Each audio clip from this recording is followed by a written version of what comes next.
Real talk. Radio. Let's go. There are times in your life when you're feeling lost and you don't know where you're going. You're feeling down, feeling underground, and you got nothing worth showing. With Dina Brown's got your cover, sister. She can show you another way. Tune in weekly to your radio, and she'll have it feel like there's no ship. Hey, yeah.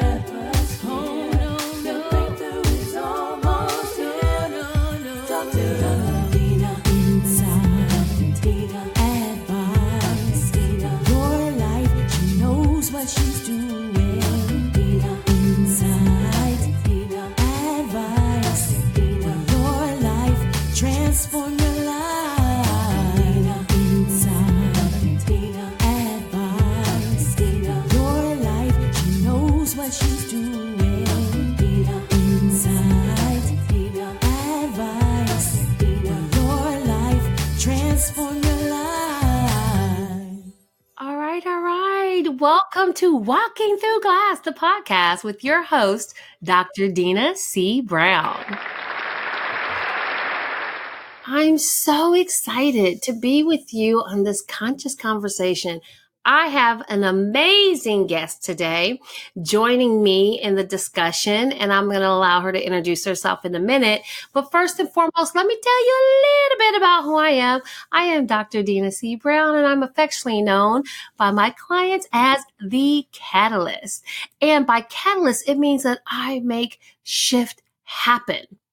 And here's the beauty of this, is that once you choose to make that first move, the following steps begin to be easier and easier as you begin to build momentum. And that's part of my role as your coach and catalyst and motivator to get you to move and make the necessary shifts. And tonight on Walking Through Glass, the podcast, what we are talking about in our conscious conversation is about really fighting and kicking the butt of that inner bully. We all deal with that. So it's not just about feeling like an imposter and dealing with imposter syndrome. It's really getting to the root of the matter, of the situation, of the person that's beating yourself up. And guess what? That person is you.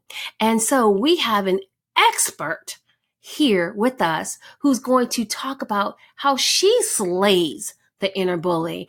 And so without further ado, I am going to introduce Miss Jen Slade to you. Hello. How are you doing? I'm doing fantastic. I'm still jamming off the theme music. Well, that's what I was about to say. Your theme music is so good. I was down here. I was just kind of dancing, getting into the Oh my goodness. Thank you so much for having me on. Thank you for joining me. Like I said, I know that I deal with, certain issues, and I do a lot of self-talk to help battle that. Yeah. But it's been lots of years in training and, development and education about how to have that set of mindset mastery. But I know you have a whole nother toolkit in a set. So I definitely want you to tell everybody who's listening, all our listeners out there on iTunes, Spotify, Stitcher, Google Music Play, Podbean, soon to be iHeartRadio, who you are and what you are going to be bringing to us tonight in Conscious Conversations.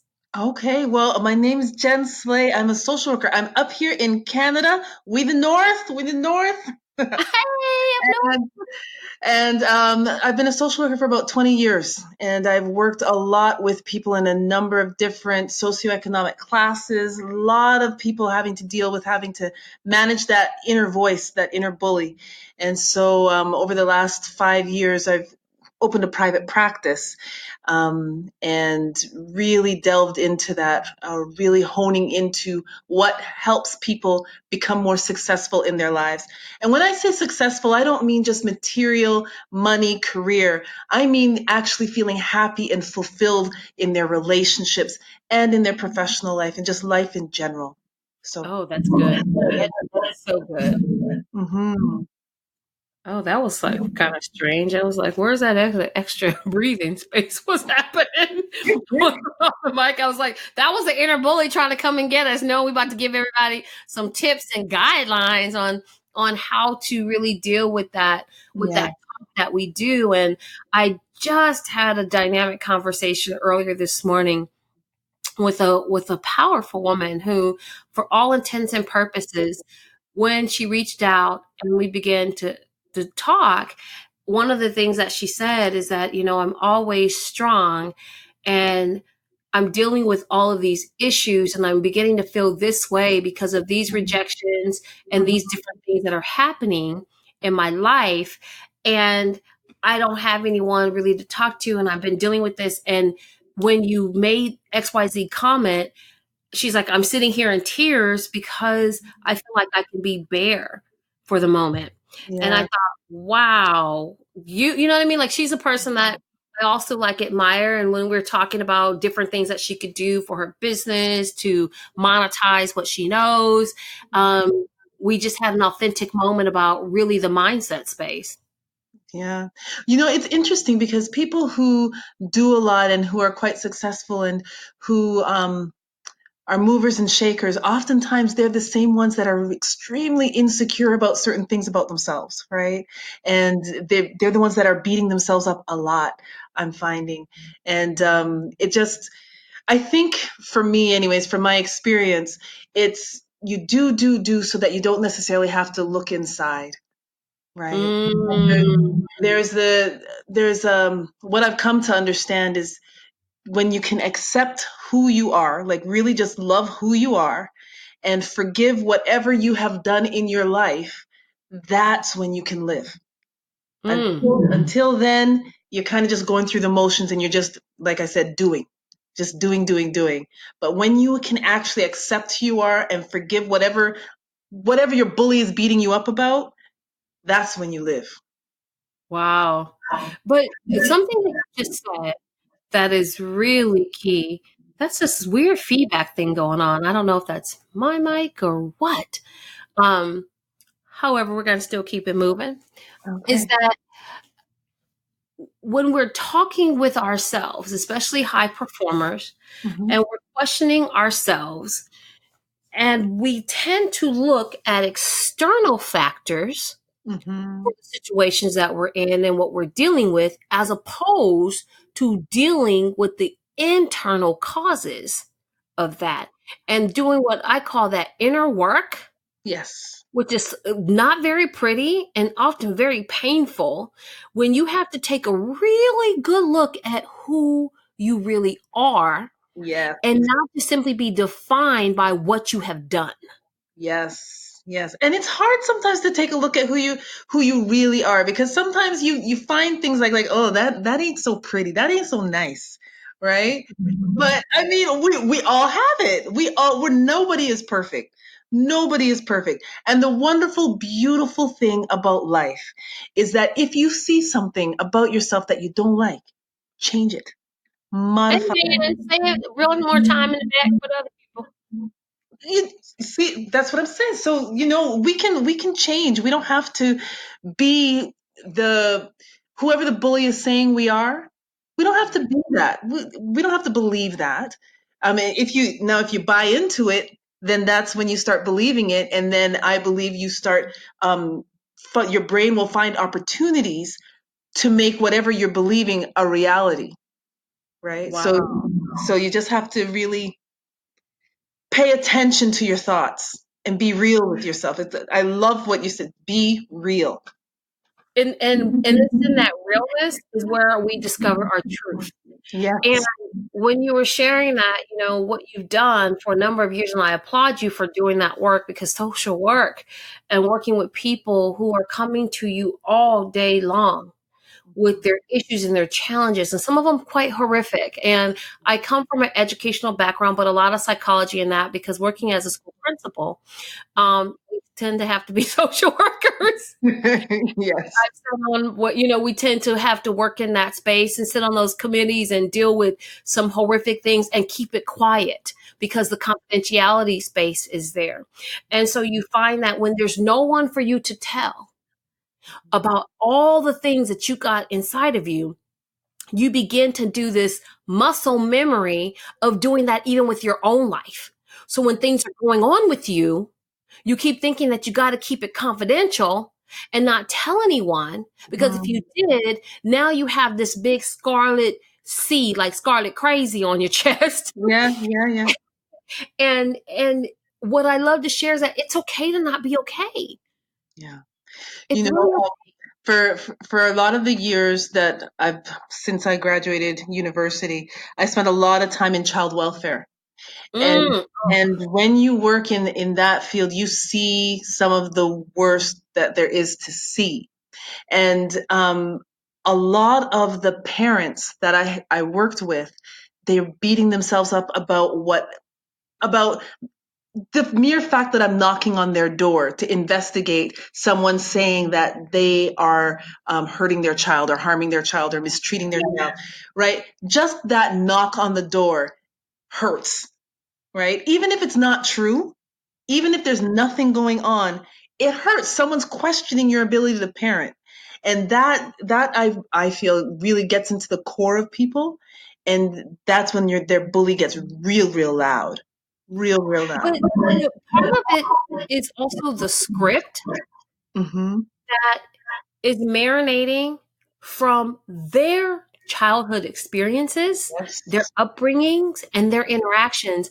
And one thing, as I've done a lot of additional study about this, and I love neuroscience, so I've been doing a lot of how the brain works and how the brain and how what I call our psychological DNA Yeah. actually drives a lot of our decision making. Mm-hmm. And when we spend time looking at how the brain works and what I call our cellular responses from a biological perspective, I tell people I'm a nerd, just real fabulous. And that is that there are indelible marks that are left, and many of them left before we were even conscious Yeah. of them even being a part of our experience. And so when people say, well, I really don't know, they probably don't know. Yeah. Why? It's because they haven't made the unconscious conscious. Yeah. I was listening to a podcast the other day, and I can't remember his name, but he was saying that our behavior is 95% unconscious. Yes. 5% of what we do, we actually know we're doing. Right. So then we have to then say, okay, so then I need to reprogram my subconscious, my unconscious mind, because otherwise I'm going to keep repeating these same things over and over and over again.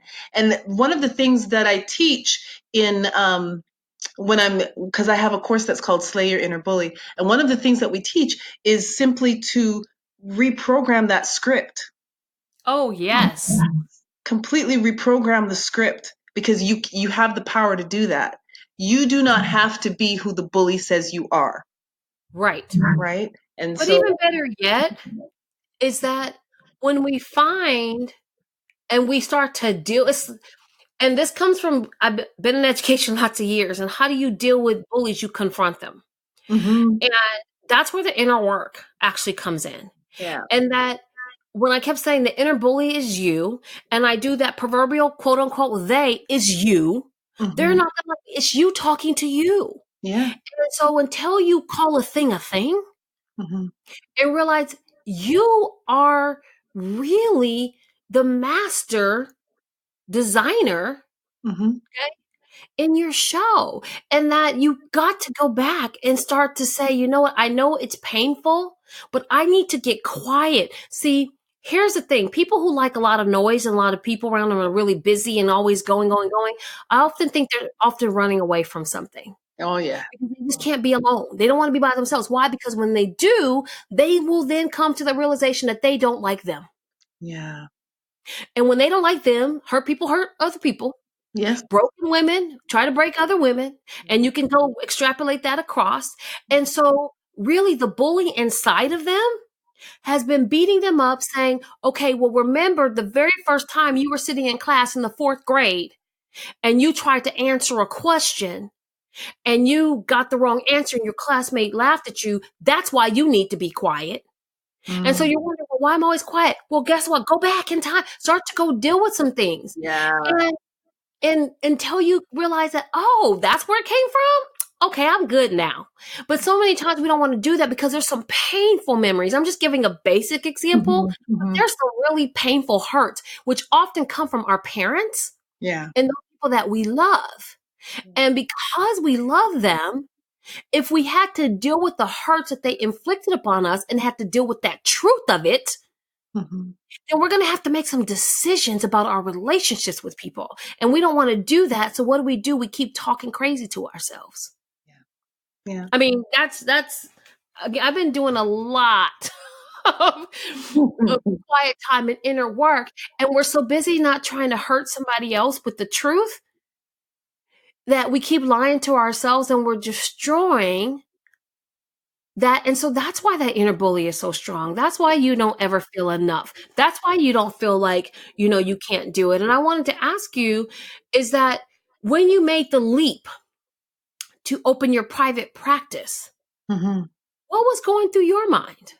Oh my gosh. So, so for for me, it took probably a good 3 years before I actually said, okay, I'm ready to do this. Because I was so scared that I was going to hurt somebody, or I was Mm, so scared that I wasn't good enough. Like those messages came in my head. Jen, you can't do this. Who do you think you can counsel? Look at your own life, because I was going through some other stuff, some painful stuff in my own life in terms of a divorce and stuff like that. So it's like, who do you think you are that you can go counsel somebody? And so those messages came, but then I had to sit back and I did have to do some inner work. But at the same time, I also realized I had to separate the facts from the fiction. Facts ooh, say were, that. the Yes. facts were, I'm damn good at what I do. Like I Yes. can help people, I can support people, and I am bright enough. I mean, I have a ton of different degrees and stuff that to show me, Jen, you can recite whatever they're telling you. You can regurgitate it. You're smart enough. You've got the education. You don't need more education, because I'm thinking I got to take this course. I got to do this. I got to do that. And eventually I had to just take a step back and say, okay, Jen, what is it that you're scared of? What is it that Mm, you're really scared of? Right. And my thing was that I was so scared of failing. One of the reasons, it goes back to my childhood, where I lived in a household where if you were not number one, then you were not good enough. wow. Right. And when I understood that, I was like, okay, you know what? I'm going to do this. And if I fall flat on my face, that's okay, because I'm going to learn whatever I need to learn and do it better next time. And I just went. Wow. So, Wow. And that fear of failing. And here's where, again, I think the inner bully can have some help with hmm naysayers, hmm which is why I hmm said you have to get very clear about what you're called to do. And you have to be so clear with that. I mean, you don't use rose colored lenses. You're very clear about what you're called to do, because you were called to do something, not just anything. That's something. And once you nail that down, then you can be very confident in the face of negative self-talk, bullies, naysayers, people who are shining their own personal fears onto you. Because hmm when you don't have clarity and you don't have that confidence, you'll never have consistency in showing up. Because when people come and say, well, why are you doing that? Then you start questioning, okay, well, why am I doing this? Am I really, so then you'll be in their face going, oh, cuz I'm good. And you'll say that. But when the quiet time happens, Yes. that's why some people don't like quiet time, is Yeah. when you start having those conversations. And when you have those conversations, then you have to then again, that's when the battle royale starts. And I know that because I deal with the same thing. And I know I'm called to do this. I know whether, I don't mean how many more degrees I got to have or whatever else. Cause I'm thinking, oh, maybe I should take this. Maybe I should take that. I spent enough on some degrees. I'm good. Yeah. And I know, and I know that I have 20 plus years of experience. Uh-huh. I know that people are calling and reaching out to me to Mhm. ask me about my expertise. But what was happening to me, and I don't know if this has happened to you, is that I began to question that space out of frustration when I start seeing, lack of a better term or calling a thing, people with lesser Mm. skills, ability, and intuitiveness, Uh-huh. capitalize on moments. And I'm like, okay, and why are they doing that? And they seem to be building this strong following and doing that. Yeah. All of what they're saying is out of some kind of $5 diamond book. They don't have experience doing that. I just had a conversation with a very dear friend of mine about this new $1 billion coaching industry frenzy. Mm. And Mhm. to the point where I didn't even want to call myself a coach I because know. I'm like, It's there's so watered many down. sleazy people watered down.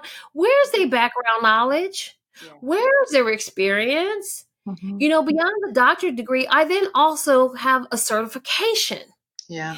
in deep that I've spent time, energy, effort with mentorship and coaching on Yeah. top of coaching Mhm. on the behavioral analysis aspect of it, of the neurological, the neurolinguistic programming aspect of it. You know what I mean? Yeah. No, I All hear of that. you. But yet Jimmy took a $25 life coach course, And calls himself a coach. I calls hear himself you. a coach, I and hear he got you. I hear you. promotion and people were touting Jimmy's whatever. And when people are not getting results from Jimmy, they're calling me on the back end. Dina, can you help me? Oh my God, I'm stuck. I need help with this. I don't know what they want me Yeah. to talk them off the ledge. But here's the part that I had to move past is that those people never gave me acknowledgement or credit for helping them with their shift. Mm. Nor did they ever decide that, hey, I want to be a client. Because I said, well, hey, I got this going on, and really, this is my business. Oh, okay, well, yeah. And I don't have, they come up with 1,000 excuses. And so then it was like, I would see them turn around and go, oh, yeah, hey, I hired a coach. Oh, Jimmy is fantastic. Jimmy is helping me get all these breakthroughs. I'm thinking, fool, you was on my phone for 3 days straight, prostrate. And so then I began to question my Uh-huh. gift and my calling. And like, And you know what, Dina, I want to just focus on that for a minute, because when you are living or operating outside of what you are supposed to do, that's when the bully has a certain amount of power over you. yep. Because I was in child welfare and I was working, and at year 15, I was like, you know what? It's time for me to go. It's time for me to, and I knew it was time for me to go, but I said, it's, it's a good job. It's a government job. I get a check every 2 weeks. I got benefits. I got this. I have a pension. I'm going to leave that to go out on my own and not even have a strong clientele. Like, am I crazy? Right? And so Yep. then the bully gets loud as the more you stay in where you're not supposed to be. The bully just gets louder and louder and louder. And sometimes what can happen is it beats you down so much that you just stay there and you become complacent and you're sad and you're depressed and you just don't know, you feel stuck. But when you actually say, you know what, I'm going to do this, I'm just going to do it, I'm going to go forward, I'm going to move, I'm going to take action, I'm going to live my purpose, then opportunities open up and Yes. you are able to fly. And not everything is perfect. Like, I don't want to put on those rose colored glasses, but at the same time, my life today looks so different and I feel so much more fulfilled than I did when I was doing what I wasn't, where I wasn't supposed to be. And I don't want to say that that time in my life where I was in child welfare for those 20 years, it was valuable in the sense that it taught me so much. But there was a time where it was time to say bye to that and open up a new door and go somewhere else. Wow. Wow. And that's that same. I had someone ask me earlier tonight, why did I leave K-12 education? Why did I leave Mm-hmm. school administration? And I said my purpose and passion didn't line up with my profession anymore. Mm, yeah. And Yeah. I knew that I was called to do bigger. And like you, the times when God said, I need you to move, but it was like, oh, the money's great. I ain't my good government job, international travel, the government's paying all my bills. I'm Yeah. traveling to different countries every month to pick it Yeah. up. You know, I I'm know. throwing my kid birthday parties in Dubai. You want me to do what? Mhm. Yeah. And I was so caught up in that, but I saw this downward spiral from the inside out Yeah. because things got very ugly and toxic for me in that Mhm. space. And Yeah. I wasn't able to thrive. And I knew that when I came back to the United States 3 years ago, I didn't want to do that anymore. I Right. didn't want to work in K-12. Now, I still do some leadership and development training, Mhm. especially for communication practices for K-12 institutions and universities, and teaching educators Right. how to build a sense of community and communicate and connect, right, Mhm. with their diverse population. So I still do that, which I love, but day to day, I realized that that wasn't part of my now, and getting clear about who I was and what I'm supposed to do. So earlier today, again, I had this divine call that I was on, and I was sharing with them that, like her, as we were working through the shift she needed to make, and I said, thank you for this, because it also reaffirms that I'm called to do this. Yeah. When you get off the phone, you feel like, okay, I'm taking action. And she's texting me like, I've done this, what you said, I've done this, what you said, Yeah. and Yeah. and and I was like, wow, I was a part of that, Yeah. to And doesn't help it that. feel good? Like, don't you feel energized? There have been there have been times where I walk into a session and I'm not feeling all that great, right? Like I'm just tired or whatever the case might be. And by the end of that session with that client, I'm like totally on cloud nine. Like it's just this is what I was born to do. I was able to support them to get to the next step, and you just feel great. That's when you know, yeah, this is what I was born called to do. But then you go to sleep, you enjoy that day, and here's the part where I think the inner bully Hmm. and that inner critic and that negative self-talk Hmm. is that then when you run up against your no, your disappointment, a rejection, Hmm. a missed opportunity, a Right. job you didn't get, a Hmm. role that you didn't get, a Hmm. speaking engagement that they didn't select you for, or somebody choosing someone else in a relationship over you, or Hmm. friends. When you start dealing with that, then the bully come back at you again. Yeah, it And does. see, It yeah, does. you thought you was all that. And so even when you're in that calling space, so here's the kinds of things, because even in talking about our road and our journey, and we're all on the same journey, but we'll take different paths. And it doesn't mean that because we're on different paths that we don't have something to give to each other, Hmm. which is the power behind the lead hership movement, which is shifting the way we think about ourselves as women and how we develop and lead, as well as Walking Through Glass, the actual podcast and book, is about not breaking through the barriers, but once you're sitting in those roles, in those positions, and you have that, what's happening to you? What are you saying to yourself? So I begin to develop some very clear, what I call mantras and affirmations, Hmm. that when I'm in the midst of those moments, here's what I begin to say to myself to bring me right back to that clear space so I don't begin to wallow. And one of the ones that I developed, and I posted it everywhere because I was going through a time when I kept saying, I have some decisions to make. And one road is very profitable, but it's not in alignment, but it's profitable. And as a mom and as a single mom, I thought, okay, do I got to take that road? Right. What if I don't? And because this entrepreneurship thing, until you have all the systems in place and the revenue coming in and all of your streams and Hmm. all of those systems just kind of rolling, which takes time, Yeah. energy, effort, and money, Hmm. it still can be uncertain. So what do I do? So in that role, in that space, I would still be caught in that juxtaposition of which one do I do? So I began to say to myself, number one, I know who I am. I know what I want. I know who and how I'm called to serve. Nice. And so when people were kind of pricking my ego, Hmm. pushing my buttons, I literally would go, and sometimes I would have to get up and go to the bathroom Hmm. and say that. I know who I am. Hmm. Okay. I know what I want. and I know who and how I'm called to serve. And when I said that to myself, then that inner bully couldn't start talking about how, people are out to get me and see that's why, and starts beating up on me because I really start doing internal talk to counteract that.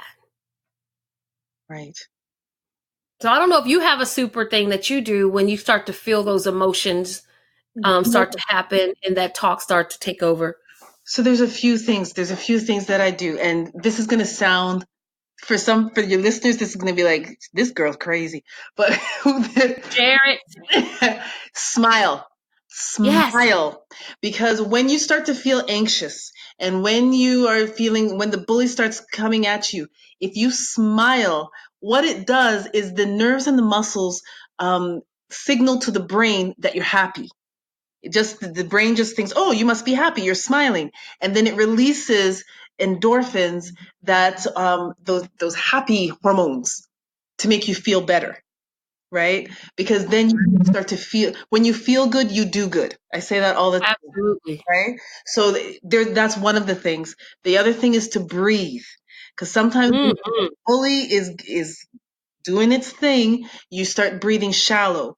When you start to breathe shallow, your brain is deficient of oxygen, and it will send oxygen to the vital organs to make sure that you survive, right? So your rational thought, it's not getting, that part of the brain is not getting the oxygen right then. So if you take deep breaths, then you can oxygenate your brain and start thinking clearly and doing exactly what you do in terms of separating the facts from the fiction. I've done this. People recognize this. I am good at what I do, and being able to talk to yourself and tell yourself. And those affirmations are powerful. Affirmations are powerful because what they do is it tells your brain, this is who I am. Everything you say after I am is powerful. It tells the brain to look out for that, to confirm it. So that's why when I tell people, don't even joke. Don't even joke about, Right. I'm so crazy. I'm so that. Don't joke, because your brain doesn't know you're joking, and it's gonna go and look for things to affirm that. Can So you say that for the people in the back and all in this? Because I say that quite often. I don't allow people to joke with me or to attach monikers to me that don't agree with who I am. yeah. And first people say, no, I don't joke like that. I'm sorry. Oh, you're this. I'll say, oh, no, I'm not. And I said, so, and they'll go, what? I said, no, I'm not. I said, I don't subscribe to that. And I don't use language like that when I'm speaking about myself or when I'm speaking about anyone. I said, it's imperative that you become intentional about the words that you use to describe yourself. I said, whether you're joking and you're talking to other people, because the way that you describe and talk to yourself to other people is also what you're going to say to yourself in the quiet time. But more importantly, where my heart space is what you then begin to impart and speak to children. Yes. And so when I talk about that psychological DNA, which I probably made up, and that's okay. If Mary J. Blige can make up words, I can make up terminology. So I've been coining the term psychological DNA, and this is how I describe it. Is that when you keep talking to little kids, you're going to be no good like your daddy. You going to be this. You going to be a little hoe. You gonna, Yeah. and they wonder when they grow up and the daughter's pregnant at 14, she's promiscuous and she's out there doing all kinds of extracurricular things. You spoke it into existence. You spoke it to her. You spoke it in, yeah. And she didn't even know. She didn't have any kind of defense, because it's not till they get to what's about the age between 10 and 12 that you now have the opportunity consciously to refute things. Right. So anything that was poured into you very early on remains part of those indelible marks that I call phantom limbs. And so until you make the conscious and what you said, rewire, rescript, remove all that negative narrative from you, then you keep going, why am I doing this? Why am I attracting the same kind of no good man? Well, you've been speaking him into your presence. Yeah. If you say all I get, and I'm gonna tell you now, this is truth. This is complete transparency. When I first decided to tackle entrepreneurship, and I used to do a lot, and people would recognize my talents, but people didn't feel that they needed to pay me for it. Why? Mm, Because at that point, I didn't have an expectation.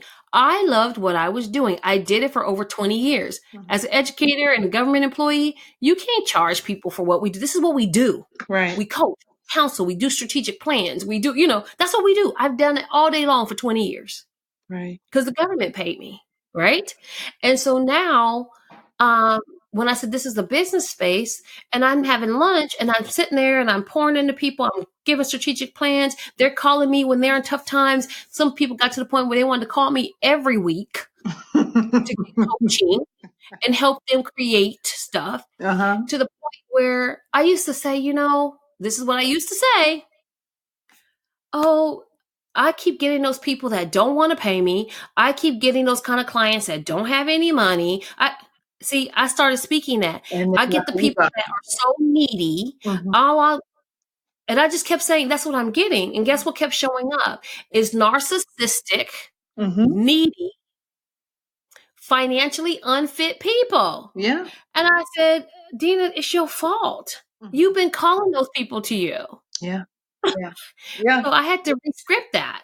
And see, that's a thing. We have to be able to admit those things to ourselves. Now, those women that talk about I only attract the men that are no good, they don't take care of their responsibilities, blah blah blah blah blah.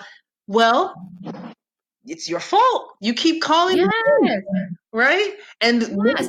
nobody wants to hear that.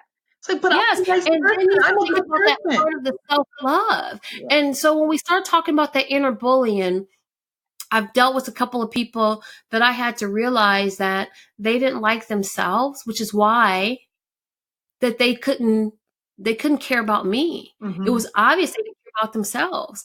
And so when I began to love myself on purpose with purpose Mm-hmm. and to speak that unapologetically in every situation, and I have expectations. And someone thought I was joking. I said, I have expectations for every single relationship in my life. Yeah. I said, whether you're a friend, whether you're an associate, whether you're my child, me and my child have these talks, me and my son who's 17, we have these conversations. I said, here's my expectation for you as my son and me being your mother. Mm-hmm. And I said, these are non-negotiables. Right. And he was like, whoa. And then other people were like, oh, who she thinks she is? I think I'm a person that loves me. So if you want to be friends with me, then that you're on a trial basis. Number one, I got a 90-day trial plan that you got to get on. I said, but I don't use the term very loosely either, because I have expectations for my friends. Because when I say you're my friend, that you're really an extension of my family. So whatever I have, you have. My siblings are your siblings. Right. You know what I mean? Your Mhm. children are my children. Yeah. So that's a different level. You can't go there with everybody, No. No. And And so, yeah, there's nothing wrong with holding yourself at a certain level, having certain standards. Nothing wrong with it. And we will be treated the way we allow people to treat us, right? And that right. goes for ourselves as well, right? I had to learn to love me. And see, here's the thing. And I kept saying, you know, I had to learn to love me to be able to accept love from other people. Mm-hmm. Because I also had some people that came into my life who were very comfortable with who they were and they were very loving. Mm-hmm. But I didn't love me, so I didn't understand and I didn't get it. Mm-hmm. And so I was always feeling like, what's wrong with this person? I don't know about them, But I realized when I began to do the inner work Mm-hmm. and start having these conscious conversations with me. See, that's what this show was spawned from. That I wish I had somebody that I can say, okay, let's get real and talk about this. Girl, I'm so trifling. I'm sick of myself. Right. And here's where I need to do some work to love myself better. Here's the areas that I realize are some flaws that need to have some buffing and polishing on them. And let me talk about, why I come to that. And so when I start doing that work with me, and then the beauty of it is I start sharing with other people to say, hey, I'm sorry that my expectation for this relationship, and they will go, girl, and that, oh, no, I'm not joking. If you want to be in my circle, here's my expectation. Yeah. If you're not, I'm okay with that. And you're more than happy to exit. If I'm in your house, I will leave. And if you are in my house, politely excuse yourself. Yeah. It's so true. And you'll find that the people that feel uncomfortable around you is because they're not comfortable with themselves. Yep. Right? Because if once you're comfortable with yourself, you can be around anybody. You can be around the president of the United States. Well, I shouldn't have said president. Your president right now is interesting. Yeah. But I can still be me. However, Even my I was point. actually in his presence before he became president. He actually had a rally right here in Orange County, and my son and his friends wanted to go.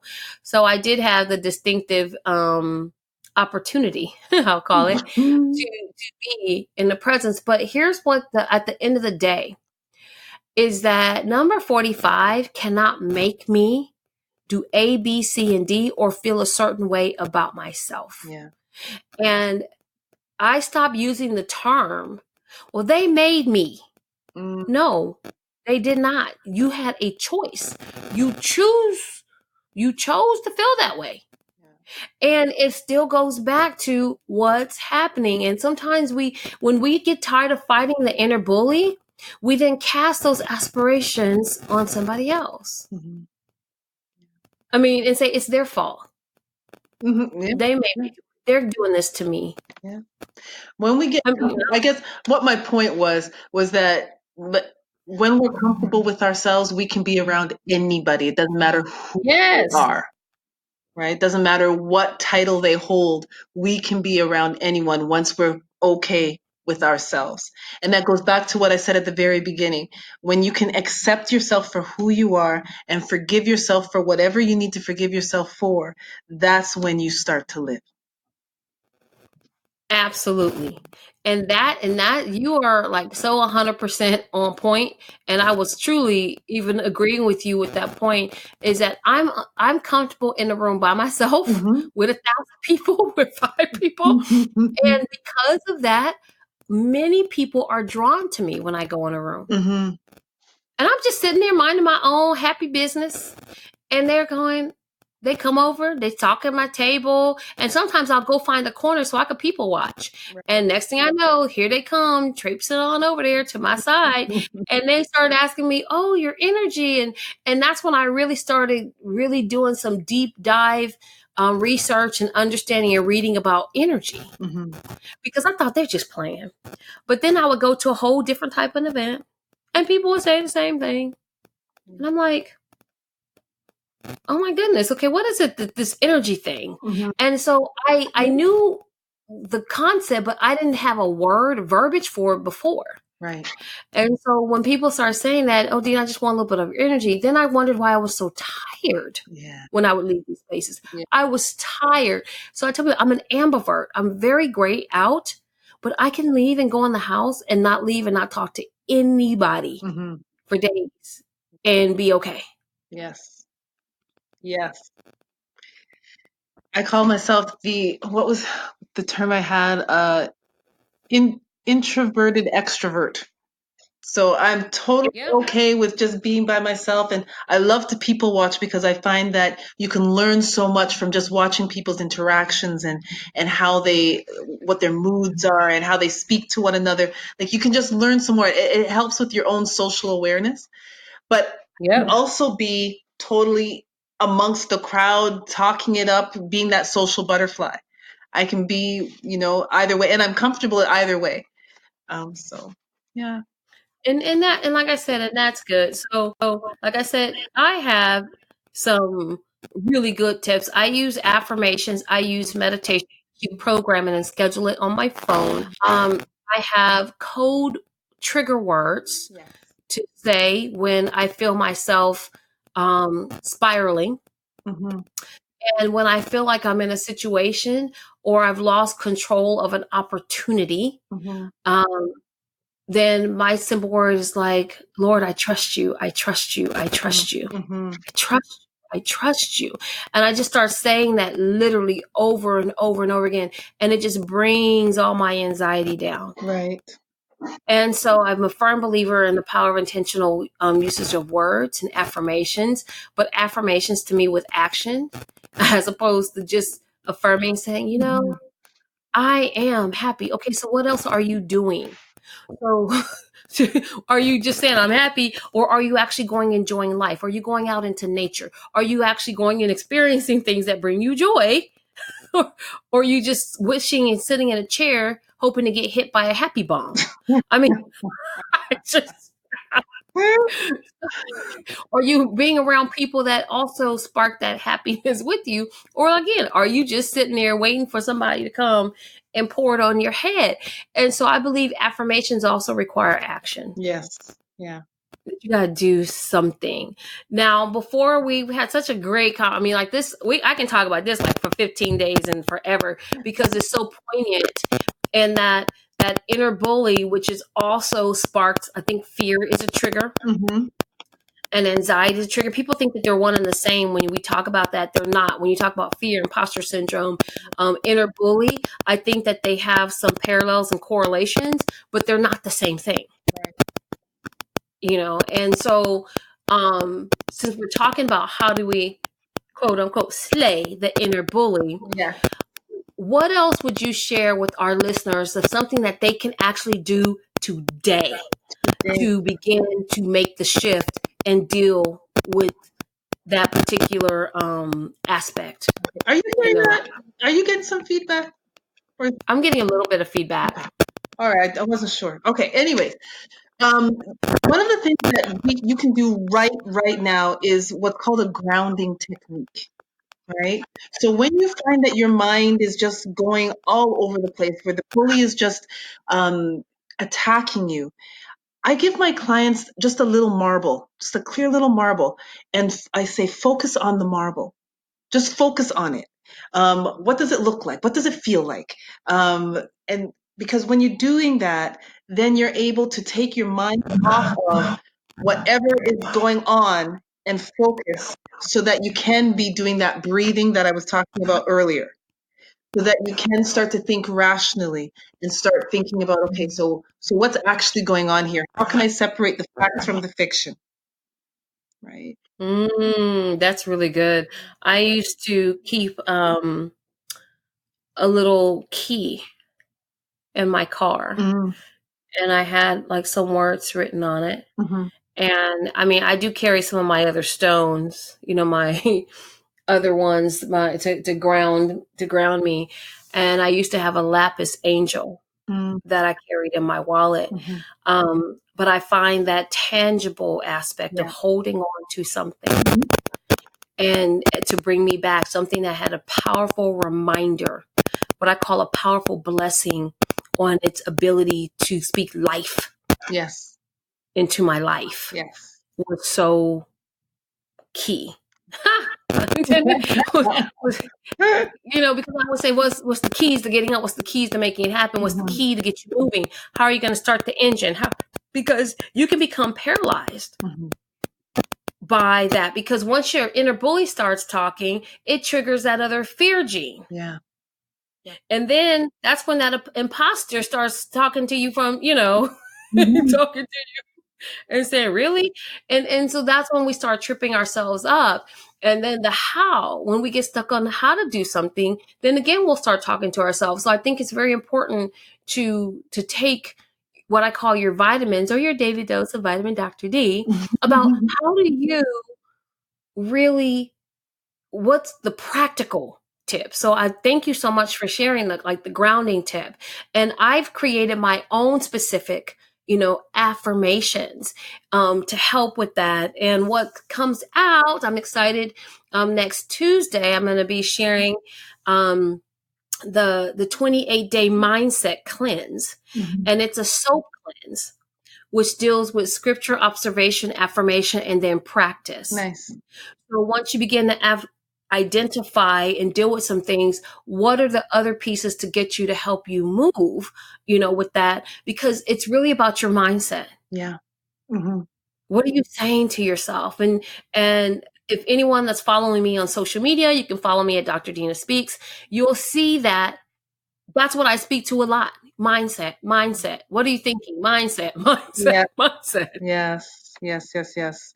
Um, Because it's the key to mhm, your success. mhm. So I wanted people to be able, because you've got some great opportunities. And like you said, you have the Slay, the Inner Bully course. Yeah. And I'm sure, can people actually access that outside of Canada? Yes, anywhere in the world. It's an online program, and the next session starts September 19th. So it's a 6 week online program. And for every week, there's an hour-long session where we're all together. And then there's homework during the week, there's supportive emails, a lot of reflective work. We do a lot of work on emotional intelligence because I am of the belief that when you are aware of Mm-hmm. yourself, when you are able to manage your behavior and your relationships, then you're going to be more fulfilled and you're able to move forward. But if you're not aware of whatever is going on, then it's like shooting darts in the dark. You might hit the target, but you're likely not going to, right? You're likely to have someone have a casualty, There you go. collateral damage, because you Right. were shooting it, like I said, in the dark. Right. And so now also, how can our listeners find you? So it's a great course, got some great stuff. How could they find you? Where do they go look? What's the deets? Okay, well, if you're on Instagram, you just at Coach Jen Slay. On Facebook, Jen Slay Visionary. And my website is www.jenslay.com. So those are the primary ways that you can get a hold of me.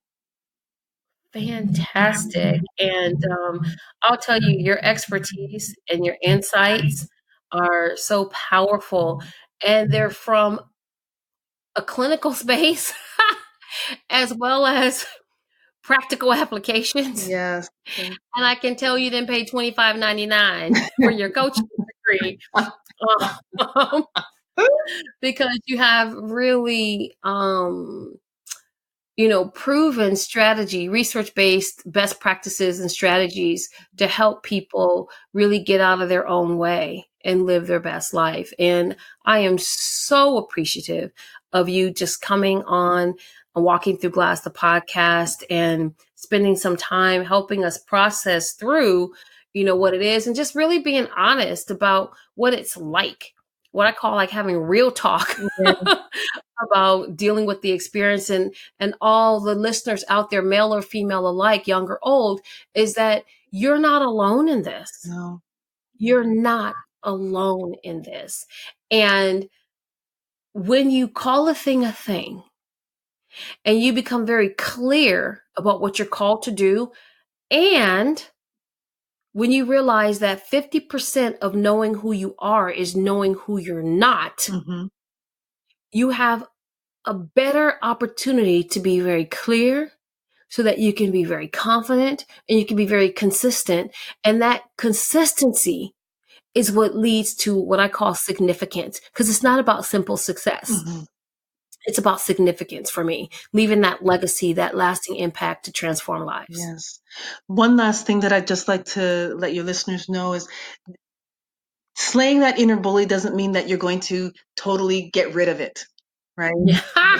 That bully is there for life. It's your companion for life. But when you learn how to manage it, then it can become a tool. It can become a strategy to help you to move forward. It's just an information giver. It's just letting you know that something's not quite right. What do I need to face right now? Right? It's just in how you perceive the bully and manage it, Mm. right? It's like who has the power? And like people talk about fear. I said, yes, fear exists. It just doesn't get a vote. There you go. And I love that you shared that inner bully and that inner critic doesn't ever really go away. And here's why. And if it does disappear, you should be concerned. Hmm. You are always growing. Exactly. You are always engaging in new opportunities. You should be pushing yourself to limits beyond your comfort zone. And when you start to delve in that space that's not very comfortable, that's when you're going to start having more conversations with that bully. And so that bully, as we think about it, think about what the bully, like you said, teaches you. And you begin to manage you, because that's where you can actually find the depth of your strength. Yeah. We can go Is into when a you're, whole new conversation, Dina. I know, I was like, I said that and I was like, ooh, so you're going to have to come back. Yes. We're going to have to do another part 2. Yeah. We're going to have to, so let's write that down. Yeah. Talking about how the brain works and why the bully is there. That's a whole new conversation. Yeah. Oh my gosh. Oh yes. Like I said, that's my space. I love neuroscience. Yes. And when we think about neuro-linguistic programming, the power and intentionality of your words, and if you are an entrepreneur in sales and whatever you do, if you master these principles, honey, that's what's getting people. That's why everybody's, people are opening their pockets all the time. Why Tony Robbins is so successful? Because he's a master at it. Yes. He knows how to get your trigger buttons on. But what I do want to say is to everyone listening, thank you for joining us. And I know that you got some takeaways that can help you today begin to slay. I like saying that, slay your inner bully. And with that, the same way that you were listening and you have takeaways, then it is your responsibility to share that with someone else, and to share this episode, share this conversation. Make sure that you're not keeping this to yourself. And if you have a comment, please drop it in the comment section. If you have an idea and say, hey, you know what? I really would think that you guys should go in a little bit deeper on that. Or, hey, have you ever thought about talking about this? Y'all didn't mention that. Please share that too. Yes. That's what the show is here for. It's to open those doors for all of us to truly walk through the glass and live our very best life today. So with that, I am going to say good night for this episode of Walking Through Glass, the podcast with your host, Dr. Dina C. Brown, and the most phenomenal dynamic guest, Miss Jen Slay. And just be on the lookout, because we're going to come back to slay you with some more how the brain works. So thank you for listening. And you know what? Until next time, this was your conscious conversation on Walking Through Glass. Thank you. Bye-bye. Real talk. Radio. Let's go. There are times in your life when you